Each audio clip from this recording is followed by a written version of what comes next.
Arsenal host title rivals Man City at the Emirates on Sunday in their opening game, 12:30 kickoff, an early one. This is the first of at least 8 WSL games at the Emirates. How much do we think the Emirates edge is going to help Arsenal this weekend? Because you know how I feel about the Emirates vibe. Like last time I went there, I had to pick up a flipping £80 third kit, and I don't. Arm twisted. It literally was like it was winking at me as I came up those like gorgeous stairs. Do we think that is going to play a big part in this season's opener? Yeah, for sure. Yeah. I mean, it'll be important to the team. I know we spoke to Laia Cadena at the WSL media day about the importance of the fans, and she was kind of saying like it sounds cliche, but actually they really do lift them, and especially like even away. They're so good at travelling as well. So, yeah, I think it'll play a big part. I think everyone's excited for the fact that it's Man City, for the fact that Viv is coming back, you know. Head to head with Beth. Well, the same thing happened with Alessia Russo when she had her first match for Arsenal. It was against Man United. But I do think the reception for Viv will be a warm one. And I think there's going to be... Do you think there'll be any frostiness at all? No, I don't think so.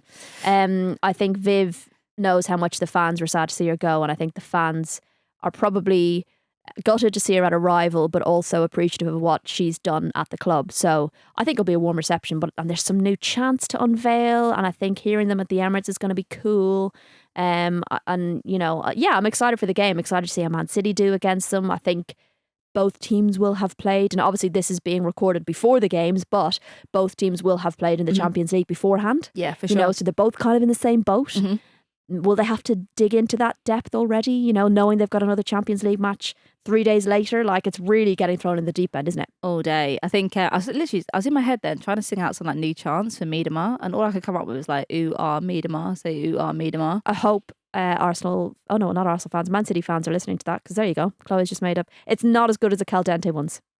Right, well. Shake it Caldente now, shake it Caldente, twist and shout, twist and shout. Have you not heard it? No. Unreal. I have not heard that. And they bang the sides of the thing, so it's like drums. It's a good one. Well, it's that. I think that's the kind of energy that you expect to get at the Emirates. I don't remember the last time I went to an Emirates game and I was like, God, this is flat. Christ, get me out of here. Listen, I'm sure we'll be accused of being Arsenal fans for saying that, but I saw so many people on Twitter who'd watched the Champions League game going, I'm not an Arsenal fan, but like, the chants sound cool, like they sound really fun, and look, it'll get the City fans. I think sometimes they have a drum, like it'll get them going as well, right? All day. I'm expecting like a big away crowd presence as well. Like it's going to be, and it's just that beautifulness of like the red and the blue, like going up the steps. Like you've got like Jamaican patty vans, like your rum punch, those beautiful kits. Like, oh, it's going to be incredible. I think you'll have both fans cheering for Miedema if she comes on. Oh, 100%. And the sun will be out because the sun is always out at the Emirates. I'm pretty sure it's his own country. I beg to differ. I have been absolutely drowned at numerous games at the Emirates. I won't hear anything of it. Manchester United, Arsenal last season. I won't hear it. Champions League games, not last season, the season before, soaked.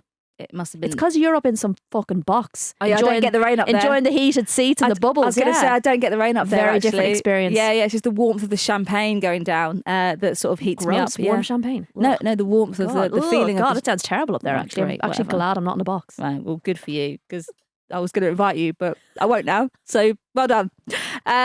Viv joked in a press conference last month that she made a bet with Beth Mead that this fixture would happen at some point in their careers. She said, it's obviously going to be a very special game for me. It's exciting. I'm happy to get it out of the way. I honestly would love to be a fly on the wall or a fly in their car door. We have different modes of transport, I think, on the day of. Or their limousine, however they travel now. With the dog in the back, obviously. Just like listening to the conversations they unfold, like unpick the game and like what's gone down. I would just love to. I'd love to. Sounds really creepy, but that does actually sound really creepy now that you've said it. I'm not gonna like attach myself to like, the bonnet of their car. Don't dig further. Now it's sounding really weird. No, they have security at Arsenal now. They're going to be keeping an eye out for Chloe. We did a what the fuck moment in our previous episode, our predictions episode, guys, and I think we should maybe go back and edit it and put Chloe like hanging on the roof of the car, on the back of their car as the biggest what the fuck moment. You oh my God, there's someone in our boot. It's fine, guys. I just want to listen to your conversation. Don't mind me. Right, let's touch a little bit on City. They've signed, obviously, Miedema, Ioba Fujinu and Naomi Lazelle. I mean, when you think about City, they did like relatively little in the last transfer window. This transfer window, I feel like they've really gone to town. Do we think they've had the best transfer window, or do we think someone else has kind of been doing the business? Because I would say Brighton, No, for me, I don't have think doing the best. Have done the best transfer window. they've had a good transfer window. It's Yeah. it's been the best transfer window. No, you feel very offended by that statement. Well, it's just kind of random. How dare you? I think, no, I wouldn't say the best, but they've had a good transfer window. I think it's a real shame that Risa Shimizu has done her ACL. Gutted for her. Viv Miedema on a free, great bit of business. Some youngsters in there as well. So yeah, a good transfer window, but they've also got some stability, which they want, because as you said, not last season, the season before, there was a lot of turnover and I think a lot of instability, and they were keen to have that last season, and I think they did. But what they needed was a little bit more depth, and I think we saw when Bunny Shaw got injured, that lack of depth really hurt them in the final run up of games. So yeah, I think they've added some depth, and I think that will be key for them. But yeah, not necessarily the best transfer window, but a very good one. Yeah, for sure. I think I've got to say that, I mean, we touched a little bit on the last pod, but I think Brighton, for me, have been the best transfer. But City, again, I think it's just that firepower up top now. I'm just so excited to see, like, the Miedema, Kelly, Hemp. Like, there's just, like, I can't even put into words like how that is going to look and like what attacking threat that is going to pose this season. I'm super excited for that. I'm going to throw in a rogue one for best transfer window as well. Go on. Just because, do we define best by how many players you brought in, or by filling gaps you need, or by quality, or by how you've managed your budget? Everton have actually done all right for the budget they have. We know financially they're struggling club-wise, but I think bringing in Tony Payne, Inez Pereira, Honoka Hayashi, Mel Lowley, Via Trikisari, Ima Gobero, like I feel like they've addressed the key areas that they need.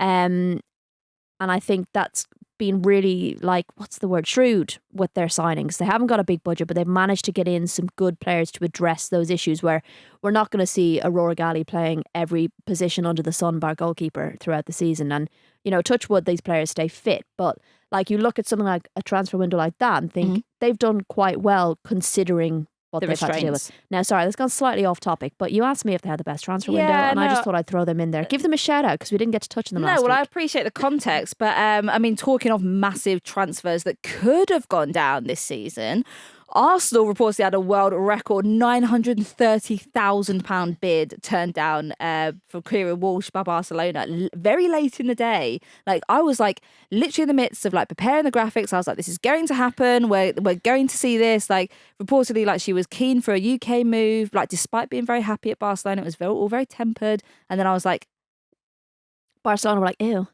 no thanks. We don't need your money. Less than £1 million. Apparently. Turn around, go home. Yeah, I was. I mean, were you a little bit shocked that didn't happen? I mean, it's a lot of money, and Barcelona are a club that are a bit cash strapped, and I appreciate she's a very important player in that squad, but she's got a year left on her contract. What are you going to do? Let her go for less, for free? Both Arsenal and Man City have had to play Champions League games away this week, right before the WSL season starts. They'll be playing their home legs 4 days after this fixture. Please don't kill us. We're recording this before Wednesday night, so we don't know the results at that time of the recording. But that was an amazing game. Christ. I was there. It was amazing. Yeah, you shouldn't have missed it. Honestly, that goal. I was there. It was unbelievable.